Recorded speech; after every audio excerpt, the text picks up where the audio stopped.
আজকে তৈরি করে নেব 3 পোয়া গরুর মাংস দিয়ে আর এখানে 250 গ্রাম পরিমাণে ছোলার ডাউল দিয়ে রান্না ভুনা করে নেব।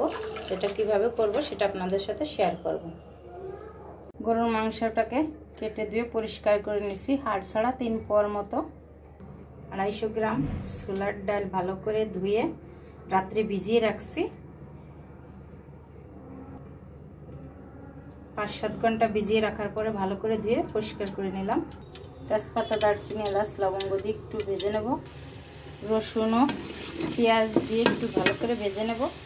আদা, রসুন, জিরে, গরম মশলা দিয়ে একসাথে একটু ব্লেন্ডার করে নিয়েছি। শুকনো মরিচ, পেঁয়াজ মরিচের ভিতরে এবার দিয়ে দিলাম রসুন, জিরে, আদা, শুকনো মরিচ, গরম মশলা দিয়ে একসাথে পেস্ট করে বাইটে দিলাম।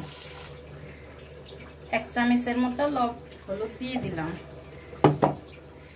1 চামচের মতো লবণ দিয়ে দিলাম।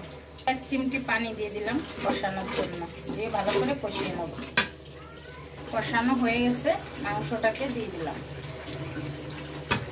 দিয়ে ভালো করে নাড়াচাড়া দিয়ে মশলাটার সাথে মিশিয়ে নেব। এখানে 1 কেজি মাংস হাড্ডি ছাড়া ছোট ছোট করে কেটে নিচ্ছি। এবার কষিয়ে নেব।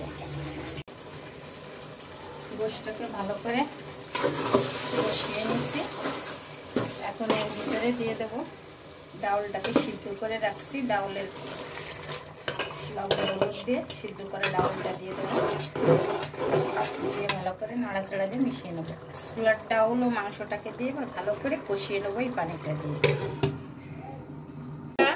ছোলার ডাল দিয়ে ভালো করে কষিয়ে নিলাম। হালকা পরিমাণে একটু উঠিয়ে নিলাম। এখানে কষানো হয়ে গেছে। এখন আমি এর ভিতরে দিয়ে দেব পানি। এটা দিয়ে 10 মিনিটের মতো রান্না করে নেব। নিয়ে মাখা মাখা করে নামিয়ে নেব। ডাউল ও গোশ দিয়ে ছোলার ডাউলটা মাখা মাখা হয়ে গেছে। এখন একটু ফোড়ন দেওয়ার জন্য পেঁয়াজ, রসুন, জিরে, শুকনো মরিচ দিয়ে একটু ফোড়নটা ভেজে নিলাম। ফোড়নটা একটু ভেজে নাড়াচাড়া দেওয়া হয়ে গেছে। একটু ভাজা ধুইনে জিরের গুঁড়ো দিয়ে দিলাম। 2-3 পিস কাঁচামরিচ দিয়ে দিলাম। তা হয়ে গেল আমার এখানে গরুর মাংস দিয়ে ছোলার ডাল দিয়ে বোনা রেসিপি। ভালো লাগলে লাইক, শেয়ার, কমেন্ট করবেন। আল্লাহ হাফেজ।